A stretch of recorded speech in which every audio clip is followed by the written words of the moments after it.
Hello, everybody. Now I think we'll kick off.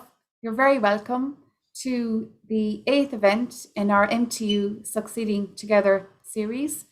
And very apt topic this evening, entrepreneurial success, where entrepreneurs definitely succeed with others. And we have a number of entrepreneurs that we work with over the years that have succeeded because of their relationship with MTU. And we succeed in our mission in supporting enterprise and entrepreneurs by working with entrepreneurs in return. So it's a mutually beneficial relationship. My name is Josette O'Mullane, and I'm the Innovation Enterprise Manager in MTU, based here in Cork. And this evening, I'm delighted to welcome 3 entrepreneurs who are willing to give up their Monday evening to talk to us a little bit about their experience of starting a business and what they've learned along the way. And hopefully to inspire some of those of you out there tuned in this evening to perhaps start your own business. So I'm delighted to be joined by Stephen Wilson-Downey, the CEO of Spera, Enda Keane. There's Stephen. Hi, Stephen. Tricia Balfe, the CEO of Exameldation, and Enda Keane, the CEO of Trimetrics. Good evening, everybody. So this evening, I just going to ask you, the 3 of you maybe, to first of all kick off and tell me a little bit about yourselves and your business. So Tricia, if you don't mind, I'll start with you. So if you just give me a little bit of your background and your business, please. Yeah. Thank you. I am Tricia Balfe. I guess trained originally in technology. Background is a technical background, and I worked for quite a few years in large technology organizations. And in 2007, I set up a company with a colleague of mine who I had worked with previously. We set up a company that was called Noma Software. We built some technology. We took in a little bit of investment.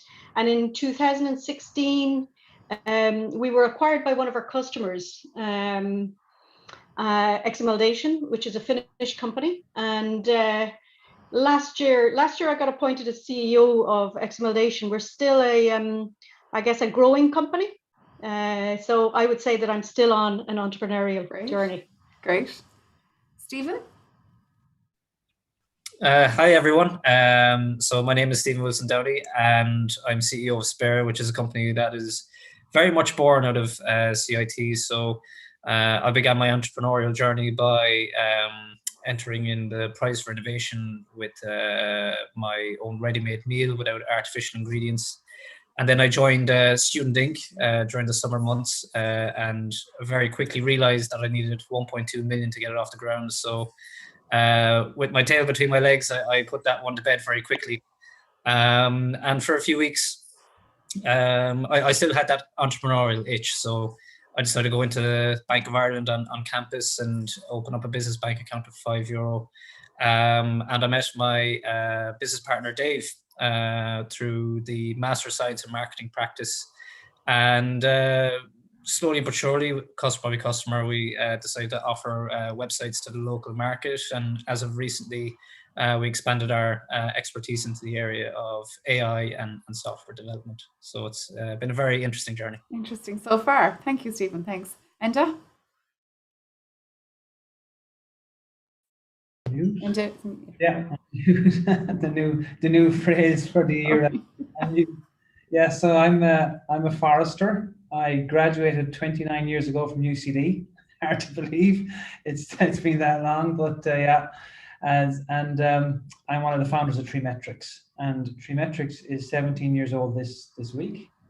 So a long journey. Wow! Congratulations. Yeah, and we began here in CIT, or sorry, MTU as it's known now. So it began here 17 years ago, and yeah, it's been a long journey. A lot of learnings. Great journey so far, and still a lot to do, a lot to prove. But yeah, that's my background. And the company, what kind of services or products does the company offer, Enda? Yeah, so we, as the name suggests, our core is forest measurement. Trimetrics is the name. So valuations, software then for managing forests, so helping people better manage their forests by collecting data and storing the data, helping make better decisions. So it's been a journey of evolution. And you start off going in one direction, then you realize, whoops, customer needs something over here, and then you need something over there. And so over the years, we've worked in over 35 countries around the world, which has been great. We've seen a lot of the world and seen forests all over the world, and they all have the same problem, just a lack of information. They need better information. Okay. It's been a good journey. Some great applying new technology to a very old industry, obviously. So yeah, exactly. Right. Excellent. Yeah, Tricia, you're another technology business. So what exactly can? Yeah, what do we do? Yeah, so we are a software business, a SaaS or a cloud software business, and we sell financial messaging solutions to banks and to what we call payment market infrastructure, which are the organizations that sit between banks that organize payments. So things like, central banks and what are called clearing and settlement systems. So yeah. Okay, very interesting. Cloud software solutions to financial industry. Yeah, there you go. Lovely. And Stephen, a little bit more about your new development, Ape business itself. Yeah, so we were very fortunate to experience an inefficiency in website maintenance. So we had a spin-out company called Ape that participated in the New Frontiers program, and essentially the problem that we experienced was that we were running predominantly WordPress websites, and updates would conflict. And there was one nightmare situation where we had to disable half of a customer's website and analyze it for 3 weeks to find that error. And I thought, never again. So we went out and looked for other solutions on the marketplace, and we decided to build one ourselves, incorporating AI technologies. So we've had a very good recent 2 weeks. So the software has passed all its tests, so we're really ramping up our sales efforts now. Congratulations. Fantastic. Thank you very much. Great. I suppose it's one of the questions people often ask, are entrepreneurs born or can they be taught? So one of the questions I have is whether you were entrepreneurial as a child or even a risk taker, similar traits required. Tricia, how about yourself? Were you entrepreneurial or risk taking when you were a child? I don't think I could say, I don't think I'd say that I am. I think I was always independent. Okay. And one of the difficulties probably, when you get to asking about, what are the biggest challenges? I mean, being commercial has always been a little bit difficult for me. Okay. But I think that independence does stand to you. Yeah. So. Independent thinking. Yeah. Know your own mind. Definitely. And Stephen, I know you were entrepreneurial when you were a third level student. Were you entrepreneurial when you were younger? Absolutely. Actually, my first entrepreneurial venture was when I was about 5 years of age. So there was a Game Boy that I really wanted with Super Mario Land 2. And myself and my two friends, we came up with the idea of knocking on our neighbors' doors in the housing estate. And there was this big race that we were having at the end of the week. And we needed to raise funds for the prizes. And little did the neighbors know that 10% of the prizes were going, or 10% of the sponsorship was going to the prizes and the rest was going for the Game Boy. So it was discovered by our parents then when there was a big bag of money on the dinner table and they had no idea where it came from, and we'd raised around 250 punts at the time. Wow. So it was a bit of a nightmare scenario for the parents, giving back the money to all the neighbors. So yeah, I suppose definitely it is rooted in me from a very young age, but I needed to do it the right way, and it was very much taught. Good for you. And how about yourself? No, I definitely not. I got a job when I was 15 in a sports shop in Limerick. For any of you from North Munster, Nestor's Sports Shop in O'Connell Street in Limerick, and that was great. I was a very shy kid, and I didn't like talking to people, and I was quiet. And when you're thrown in behind a counter, you've no choice. You have to talk. Yeah. And I spent 5 years doing that job during the summers and Christmas time. Wow. That was a great experience of just learning the basics of business, of selling and talking and listening to your customers, etc. Yeah.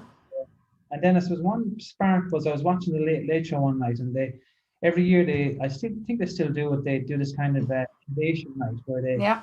put people around the country with different inventions. And there was an item on that night, and some guy invented some bucket for feeding calves or something. Yeah, that's right. Other guy had something else, and that was a spark. That kind of, wow, you can invent something and you can actually sell it and you can make money. Because most Yes. family were civil servants. Nearly all my family, my cousins are all farmers. Like most Irish people were one generation away from farmers. And but I think that was one of the sparks. And then that experience in the shop, definitely. That was your eureka moment, if you like, that you could. Yeah, excellent. So I suppose, you know, we all need guidance and assistance, and we all need mentors all through our lives. Did you have mentors starting off, and do you still have mentors? Tricia, did you have a mentor? Yeah. Well, I probably had role models right at the outset, but actually, I have had a few mentors that have been really important through the building of the business. I had a woman called Mary Byrne who ran a software company in Cork for many years, and she's always been there actually to talk about problems. You know, if there are problems that I don't know what to do with, she's always been there to talk things through. So really generous and helpful and supportive.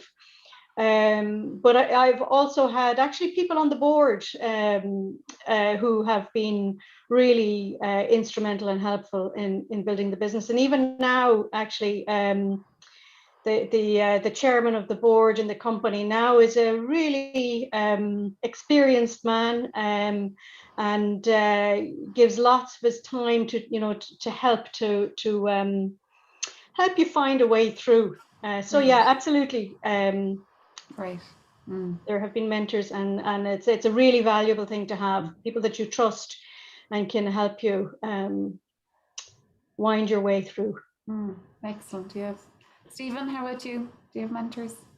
Absolutely. I mean, I was lucky enough to be exposed to the Rubicon while I was studying within CIT, now known as MTU. But what I love particularly about the Rubicon is you'll be in the kitchenette having a coffee, or you can knock on somebody's door, and there's always somebody who's been through what you're going through right now, and they're a few years down the line, and they would part with some very, very good and practical advice. And I find that that's something that's very valuable, because no matter what you're going through, there's always someone in the building who has been there before. And I suppose for those of you listening, you may have heard reference to the Rubicon. So MTU has 2 on-campus incubators. We have the Tom Crean Business Centre in Kerry, and we have the Rubicon Centre in Cork. And between us, I think we have about up to 60 companies resident virtually at the moment on site, which is a lot of expertise to have access to when you're having your cup of coffee or your lunch or walking down the corridor. So yeah, it's a great place to be. Enda, how about yourself in terms of mentors? Right way through my first job, as I said, in the shop, you don't know what you're doing really then you have to ask for help, and the same in business. When you go into business, I started here in the Rubicon Centre 17 years ago, and as you said, just that the fellow companies that are here are great support. Then the programs that you go on, they kind of give you mentors to help you out at different stages. And as the one thing I've learned in my years of business is that there's loads of people out there to help you, unbelievable. But really, it's about getting the right mentors. There's loads of people who will tell you how to run your business, but like one thing I have learned is that there are many successful business people out there, and they're more than willing to help you. Yeah, absolutely. They give you the greatest advice. And no disrespect to some mentors, but they don't have the experience themselves, but they tell you to do, but they really don't.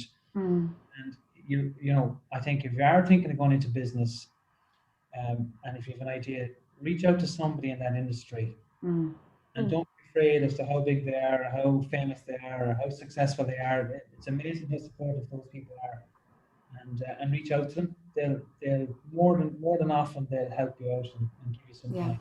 They've been there, done that, so they're willing to share their experience. Then Yeah. listen to them. Then that's the next thing. You have to listen to them. Yes. Okay. Yeah. So I suppose, I mean, being an entrepreneur and founding a company, there's plenty of highs and lows, lots of thrills and spills. Tricia, would you like to share some of your thrills and spills that you experienced along the way? And I might just talk a little bit about the mentorship again as well. That actually being able to talk to people who are at the same stage as you is really, really helpful too, right? So there it is. Yeah, I probably have gained as much from traditional mentors as from the people that are in companies that are trying to do something similar and are facing the same challenges at the same time. But yeah, the highs and the lows. Well, one of the lows actually was right at the start. I applied to join the equivalent of New Frontiers. And I was rejected. So the rejection was really hard. I was all geared up. I was really keen, really interested, and I was rejected. And then actually it was a few weeks later, the Rubicon Center contacted me and they said, we've decided we'll give you a place. which was so there's a high and a low in the space of a couple of weeks. It was. But I mean, I think that when you're trying to build a business, there are so many failures, right? that actually you just got to get used to it, right? If I think about my career before that, you didn't particularly fail. You did the things that you were expected to do, better or worse, but you got them done. Whereas there's just so many things you try that just might not work out. So those lows are you have to learn to accept those lows. And I think another low, another difficulty, that one of the things that I would say was really difficult was handling investment. And when investment doesn't go right, that's a very stressful situation to be in. Very that's very tough. So I would say that's really difficult. But then the highs, I always love the fact that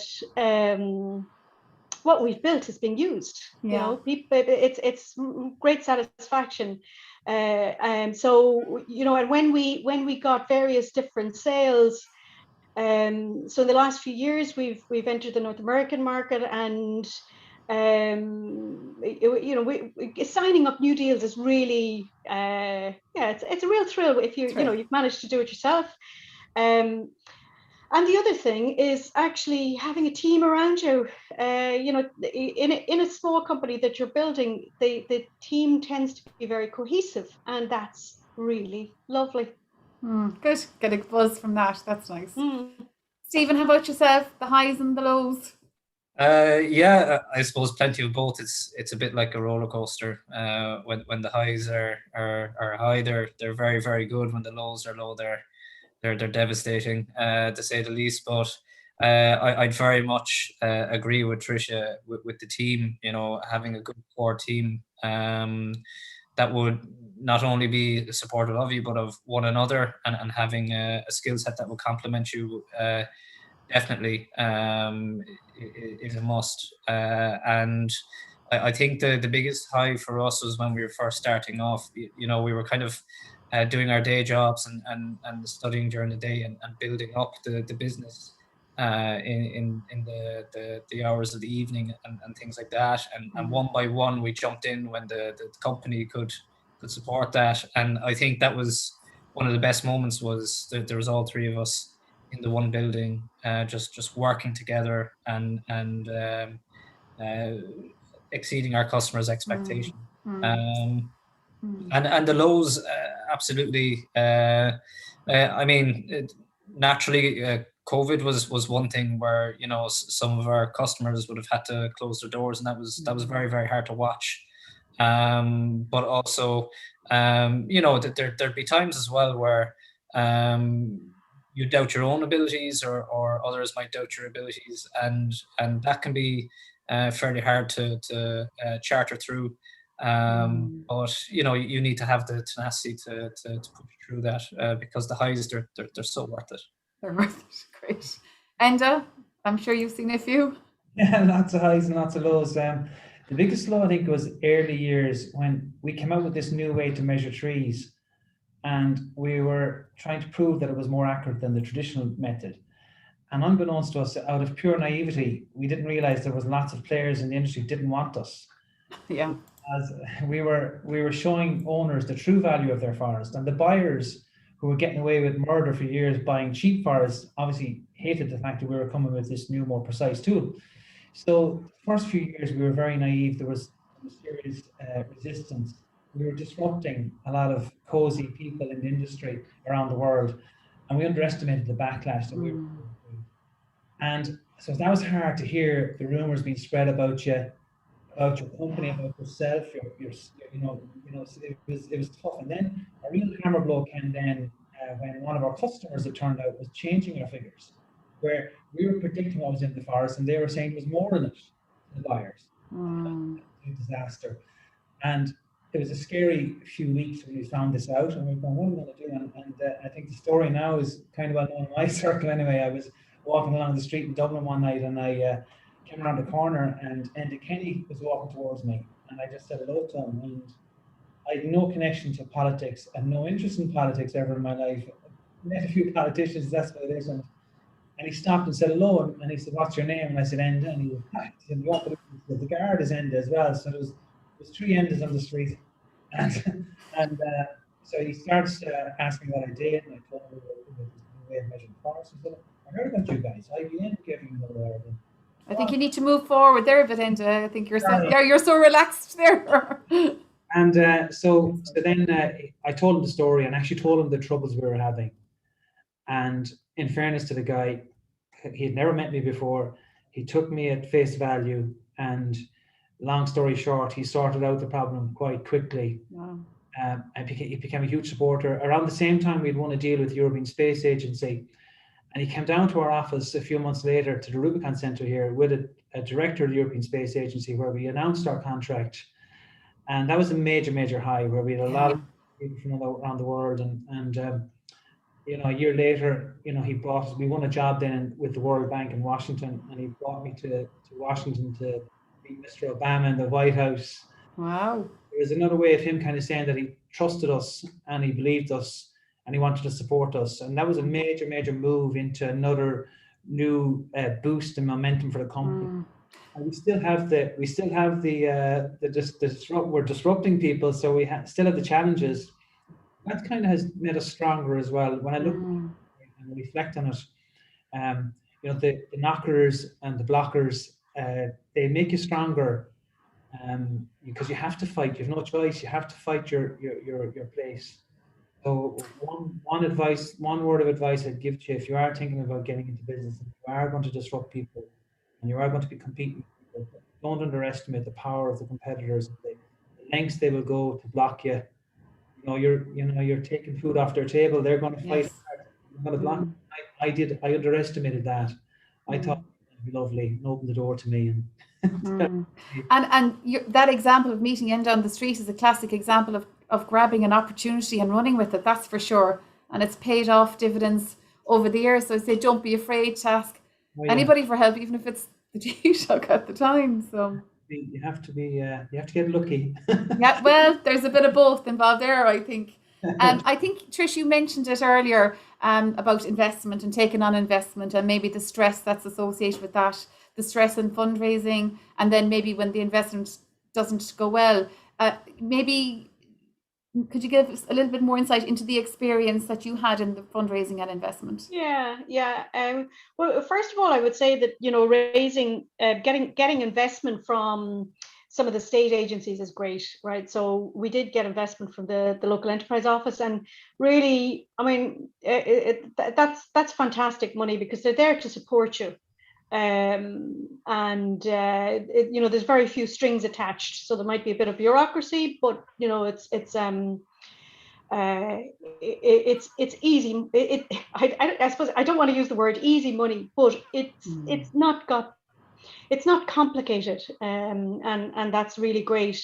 And then when you move on to, you know, the investment, I actually, in the company now we have a few, I guess, what would be termed angel investors, but they, you know, they're investors who have you know, large portfolio, very experienced, and I would say that they're quite patient investors, and that's also quite a good thing to have. Patient investors who, you know, don't need, you know, they're not knocking on the door for the money all the time. And then you've got institutional investors, and I would say that institutional investors, they want to see you making progress in a particular way, and if you don't meet that, then you're probably in trouble. It's going to be hard. Yeah, they're explaining. Yeah, and well, they don't want to support you anymore. Once, you know, if they've decided you're not on the really high growth path, they don't want to support you, and so, you know, it all gets quite complicated and difficult, I would say. So yeah, and I would also say that the mindset of investors is very different to the mindset of people who are building a business. And so, you know, you need to be very conscious of that. But you know, different businesses require different things. That you say, you know, you need money too. Yes. And I think that's for those entrepreneurs that do participate in the program, I think that's one of the things that that you learn, I think, is how to talk to investors, how to understand their expectations, so that you know what you're getting yourself into when you're taking on particular type of investment, institutional investment, VC investment, because that is it's a different animal to people's private money, angel investment, and obviously state money as well. Yeah. Stephen, what was your experience in terms of raising funds or taking on investment? For our SaaS company, we engaged with the local enterprise office, and we did find them to be very, very supportive in that regard. We entered through competitions like the IBYE, but also there's a real genuine approach where they really want to see you do well, and they love when you reach out and ask for help. But also to specifically mention the New Frontiers program, which is funded by Enterprise Ireland, but the opportunity to expand your network nationally through that initiative is also very, very helpful. But it is really, really good funding that's well worth finding, because I'd very much agree with Tricia's statement about the no strings attached. They genuinely have your best interests at heart. And I think it is one of the best places to start when you're fundraising and you have something different. Yeah. And do you want to add anything to that? I'd agree with that for sure. The New Frontiers program, as it's called now, was a big part of our building block, just to present yourself in a proper way and fine-tune your business plan. And then when you get through that, then you come to a finals night where you present in front of all these investors. And I remember myself and Garrett, we did a terrible job in presenting at the end of that year. But a few months later, we won this European Innovation Award for €50,000. It was crazy. The Schweikhofer Prize, which is a forestry-related prize. And then about 2 or 3 months later, we won another thing called the Seed Corn, which is like a region. Oh, yes. All of a sudden, we had money from nowhere. And from that, then the whole thing evolved. Enterprise Ireland then started to believe that we had something from that credibility that we got from those awards. And it all started from there. We got some private investors on board. And yeah, I think definitely the one major lesson we learned is that don't be afraid to ask your customers or potential customers to put money on the table as well. Yeah. That definitely was a huge. We went into one major forest owner, and we said, look, this is what we want to do. We want you to help us, and you have to put some money on the table as well. And they said, okay. Great. Yeah. Money as well. And that's the greatest money, because they'll really make sure it's a product that they'll use. Yeah. Yeah, great advice. That's great advice. We've got 7 questions in the Q&A, so I'm just going to ask you one more question before I go to the Q&A. So, knowing what you know now as experienced entrepreneurs, what advice would you give your younger self starting off the business that you would have liked to have had at the time? Tricia? If you want to give something a go, just go for it. Great. Yeah. Yeah, good. Okay, thank you, Trish. Good advice. Stephen? Trial and error is completely okay, and is a good way to grow, except that you're going to make mistakes, and don't have too much of a method to your madness. Okay, be open to change and to pivot and to be flexible. Absolutely. Thank you. Enda, how about yourself? We've learned lots of hard lessons. I think definitely you have to come out fighting hard right from the start. Don't expect people to open the door and lead you into their market. You have to be really prepared for tough, hard lessons at times, and just keep surviving and keep fighting, and go. Great. And that it works out in the end, which is great. Yeah. Good. You'll find your place. Great, thank you for that.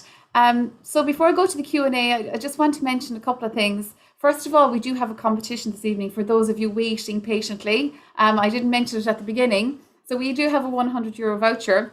So my question relates to Richard Canton, who is quite a famous economist from the 1700s, and his insights into the role of the entrepreneur in the economy were quite prophetic at the time for the 1700s. So my question is, where was Richard Canton born? So answers to email succeedingtogether@mtu.ie, succeedingtogether@mtu.ie, I think until tomorrow afternoon. And I think our IT experts will be picking the winner. So where was Richard Canton born? Very famous economist. Wrote a lot about the entrepreneur and the very importance of entrepreneurs in our economy. So second of all, I want to mention the New Frontiers program that a couple of you referenced actually. So New Frontiers is the National Entrepreneurial Development Program funded by Enterprise Ireland and run here in the Southwest by MTU.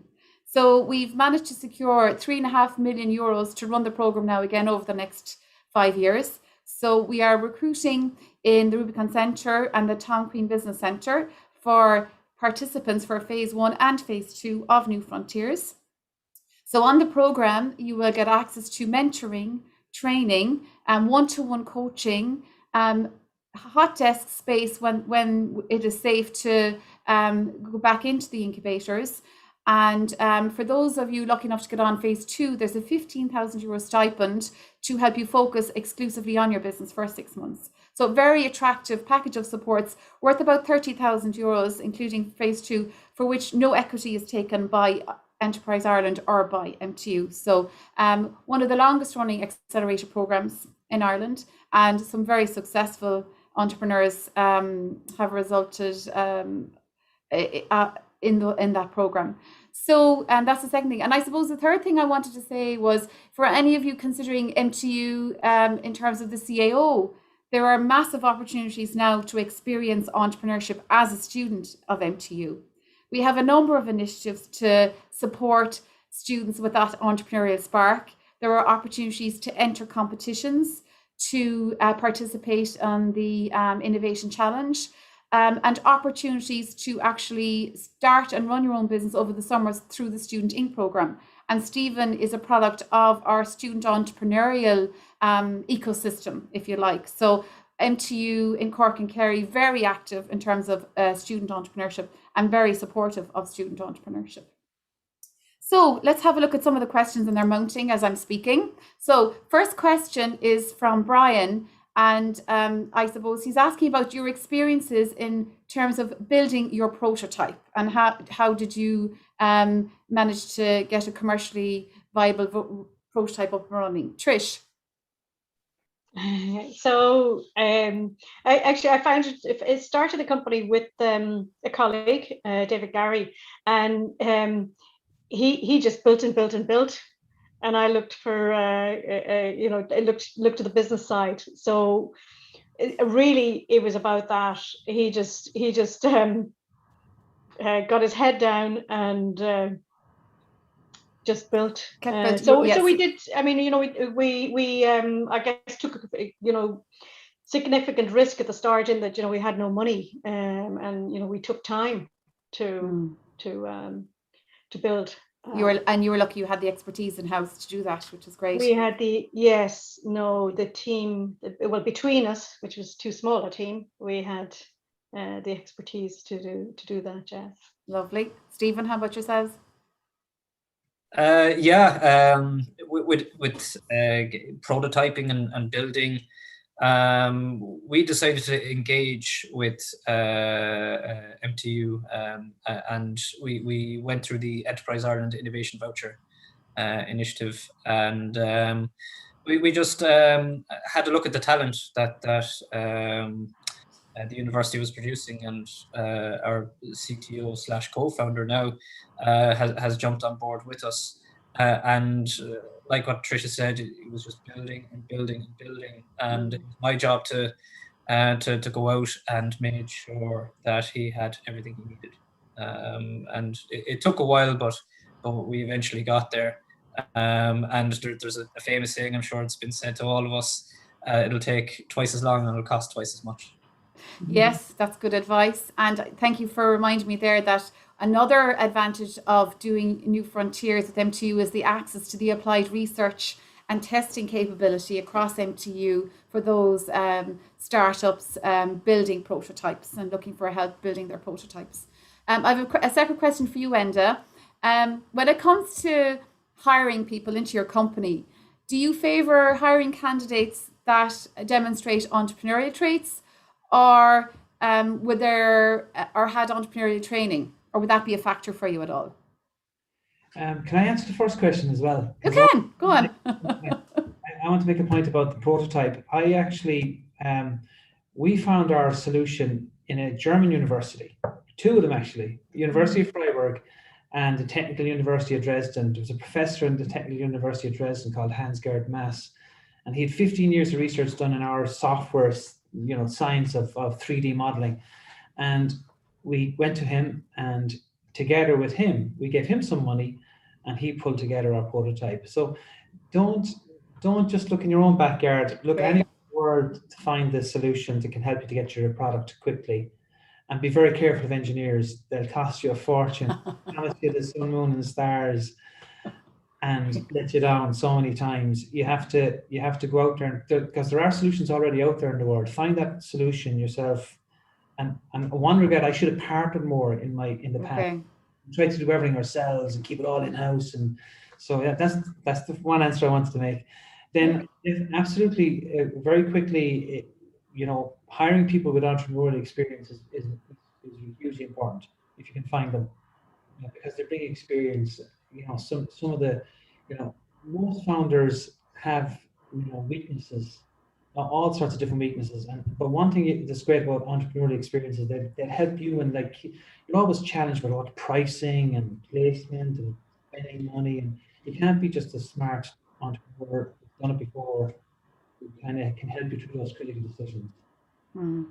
Okay, and I think we find that graduates who go out having participated in the Prize for Innovation, the Innovation Challenge, they find that potential employers ask them a lot about that in an interview situation. They're very interested in exploring those entrepreneurial traits and experiences that they have had at MTU.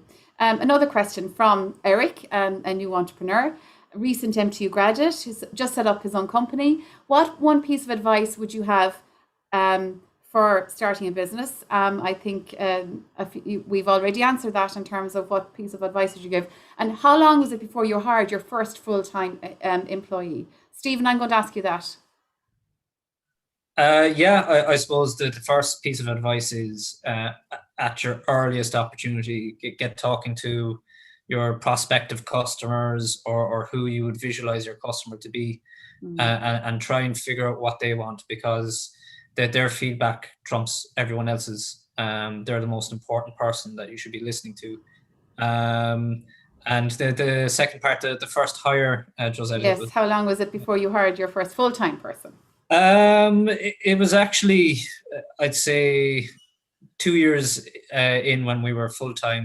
We hired our first full-time person, and we decided to embrace the model of internships. So we'd bring them in, and we'd nurture them and share knowledge, and if they show a real passion for what they're doing, we would eventually develop their role into a full-time position. Okay, a good long interview. Being an intern. Yeah, exactly. Yeah, but it's worked out quite well. Good, great. Tricia, a question from Paul Healy here, a hard one. Is there anything which Ireland Inc. could do to make the startup journey easier for entrepreneurs? That's a long question. Probably buy more from them. Good, very good point. Yeah. Even from a public procurement point of view? Public procurement is terribly difficult. Yes. Because there's so many controls around it.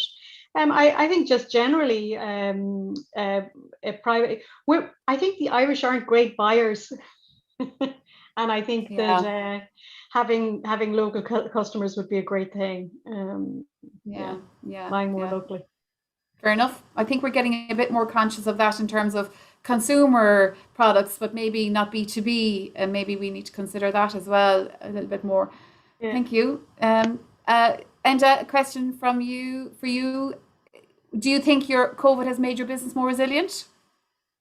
Yeah, definitely. The start of COVID was a terrible time for us. We lost 2 major customers, and it was a tough few weeks, even though the lockdown was great. We had a great time at home with my wife and kids, exploring the local community. But COVID was a tough time. But in fairness, the government came in with good supports as well, and kind of people just, companies galvanized themselves and prepared themselves.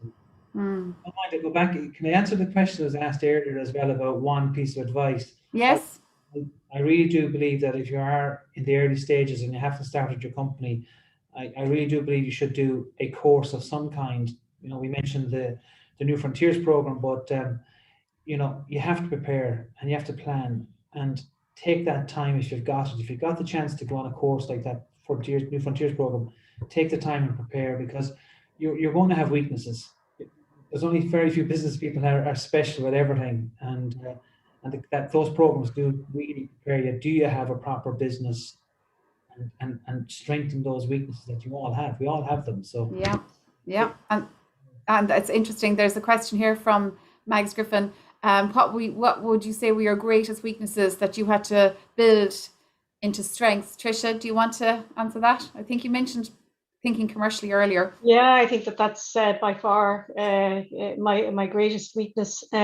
Probably maybe a bit too analytical too, which has it's got its place. Okay. But yeah, the commercially weak. And it's still great actually when there are other people in the company that are just better than you at things. Yes, great. That's really it's great. Great. I have a question here from Neilafar. Neil has 2 questions. First of all, and I'll let you answer this one. Do you believe connecting entrepreneurs for sharing resources would be helpful for them to compete with large companies? And secondly, would international collaboration between entrepreneurs be lucrative for entrepreneurs? Oh yeah, for sure. And like we said it here in the Rubicon Centre, like you're surrounded by fellow entrepreneurs and you meet them for coffee and whatever.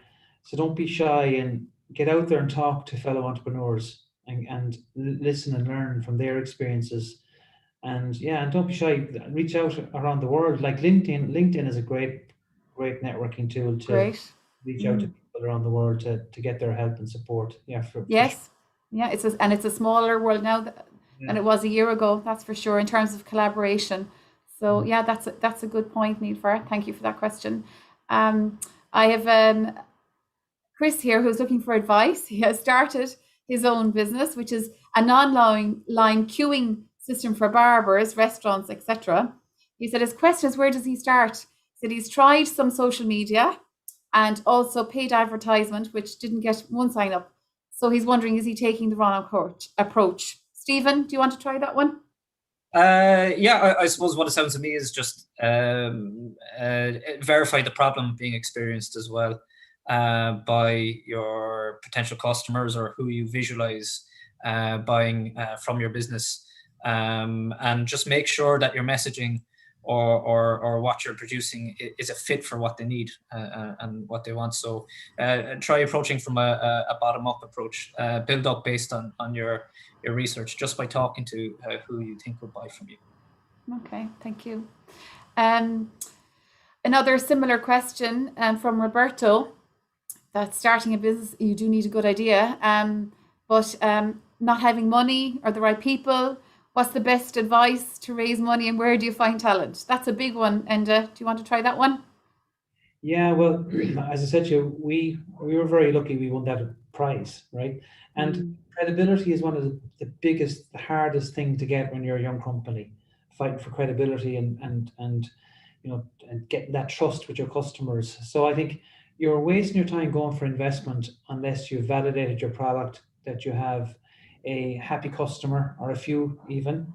Back to that person earlier on about the queuing system, like really go out and validate that there's an actual need for the product, that there's other existing products already out there. Don't try and kill yourself because it could already be done and it'll never take off. So go and do your research, get your first customer, and then you'll get your investors.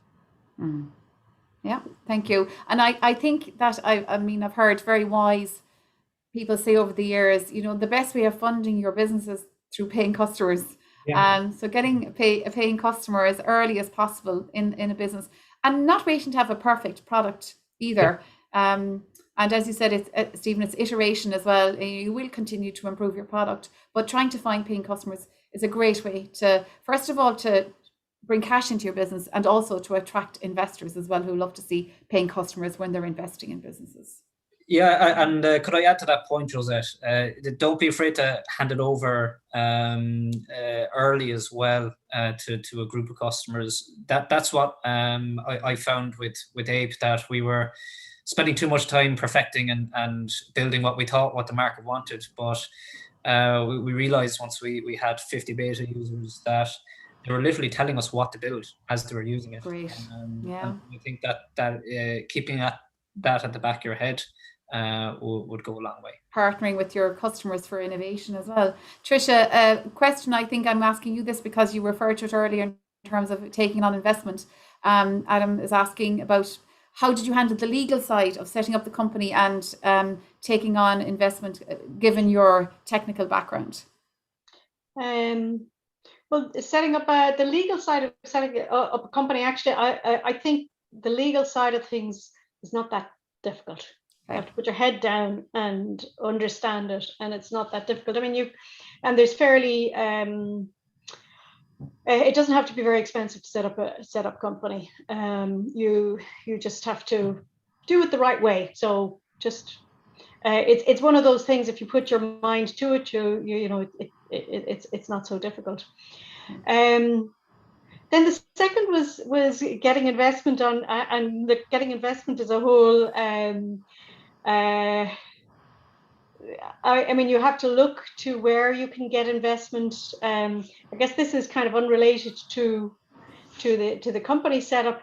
I don't have a good answer, right? It depends on what stage the company is at, and you have to be very careful. I think, as the other said, right, that money from a customer is invaluable. Yeah. So you should be figuring out what the business is and what the customers what customers will use, and the investment can follow on from that, because if you don't have a good story on the product and the customers, you'll fail at the investment anyway. Yeah, that's so true. And George Bullman has asked a related question in terms of giving away equity, and I think Stephen has addressed that a little bit in terms of don't be afraid to give it away. And do you want to comment about giving away equity? Yeah, I think that definitely you need a team of people behind you, with you. So I'm all in favor of giving away equity for having core team with you. And one of my regrets in the early days was that I didn't bring an engineer on board earlier as a team member. Okay. Get Okay. them, give them some skin in the game where they've got something to strive for, as Tricia said and Stephen said, that they can build a product for you like crazy, whereas we're spending money trying to build a product. Yeah. So don't be afraid but also be protective of your equity. And there are loads of people who promise you loads of things that they'll do for you and don't deliver, and then they'll walk away with their equity. So you have to be very careful that you have a bad leaver clause, that if they do leave, they can, the equity stays in the company if they do walk away. So be careful of your equity too, though. Yeah, good advice. Proceed with caution. Before I ask the last question, somebody's asked me to call out the email address again for the competition. So it's succeedingtogether@mtu.ie, succeedingtogether@mtu.ie. And the question is, where was Richard Canton born? So the last question for the evening, and I'd like to ask all of you this actually as well, because I think this is very important in MTU, and it's about hiring interns. Stephen, you mentioned the importance of interns. Internships are very important for us in terms of educating our undergraduates, and having companies like yourselves willing to take on interns is really important to us in terms of succeeding together again. So when looking at hiring interns, what do you look for in terms of attitude or outlook? Trish?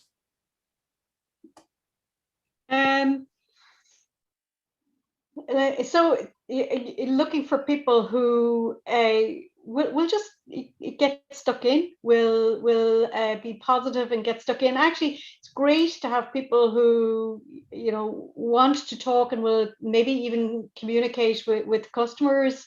So good communication skills. But I would say that one of the challenges we have in bringing in interns is actually we're always busy ourselves. I know. Right? So bringing somebody in, it takes effort. So I would say we look for people who have a bit of an independence streak and can work things out themselves as well, that don't need too much hand-holding, because it's in a small company, it's just you're always under a lot of pressure. That's good advice. Too much time to share around, which is unfortunate, but they're thrown in the deep end and they learn a lot, but they have to find their feet. And that's the thing, right? They can. I think it can be actually the benefit to an intern of coming into a small company is really great, because they're thrown in the deep end. They can learn a lot, whereas sometimes in a big company they'll be put in a corner, given one task to do, and no interaction. So it can be very beneficial for the intern. They learn a lot. Enda, do you have anything you'd like to say about taking on interns and what you look for? Yeah, definitely. I think one thing is you have to accept, though, that like me, when I was 15 years old in the shop, and I had to reach out and look for help from my colleagues. So I would like to say that when I am hiring interns, you just have to accept you have to help them. Okay. Yeah, you can't just leave them on their own all the time. They need support, and try and just accept that you're going to have to support them and give them encouragement, and give them encouragement to go off and do things themselves. Yeah. But I do like to look for interns who have passion and spirit and a bit of fun about them and a bit of crack about them, and confidence, and that makes life easier, And we've had some brilliant ones from MTU over the years, that we've been placed with some great interns who've helped us hugely. Them to mind them learning from us. So, great, good to know. Stephen, do you want to add anything in terms of what you look for in an intern? Absolutely. Having passion and a willingness to learn, but I think it's also important to remember that these people are here to learn, and I think giving them something that's worthwhile, that is a real contribution to your business. I think that's particularly important, because that's when it'll maximize the learning experience. Really nurturing them and developing them. But Tricia would have hit the nail on the head there as well. You would need to look for some sort of a streak of independence there, that they would conduct their own research in some areas to help their own learning, and that's really important too. So there were 2 other questions on challenges that you faced, and I think we've covered those already in terms of raising finance, COVID, finding the right people, but I think you all seem to have overcome plenty of challenges anyway, and probably more to come, but you're sticking with it. So that's us for this evening. So I'd just like to thank you all, Enda, Stephen and Tricia, so much for giving us your time and your insight. I'd really like to thank Phil in the MTU Communications Office, Marketing Communications Office, for all of his work in helping us set this up for this evening. Just to remind you, the competition is Where Was Richard Canton Born? And the website is Succeeding Together at mtu.ie. And you know where we are now. If you do want to consider starting a business, to contact either creancentre.ie, creancentre.ie in Kerry, or rubiconcentre.ie, creancentre.ie or rubiconcentre.ie. And I said, my name is Josetta Milan. If you want to reach out to me, if you want more information on what we've talked about this evening, I'd be delighted. Really enjoyed talking to our entrepreneurs, and looking forward to seeing you all in person sometime soon, passing you in the corridor in the Rubicon. So thank you very much, and good evening to everybody. Thank you. Thank you. Thank you. Thank Bye-bye. you. Thank you so much.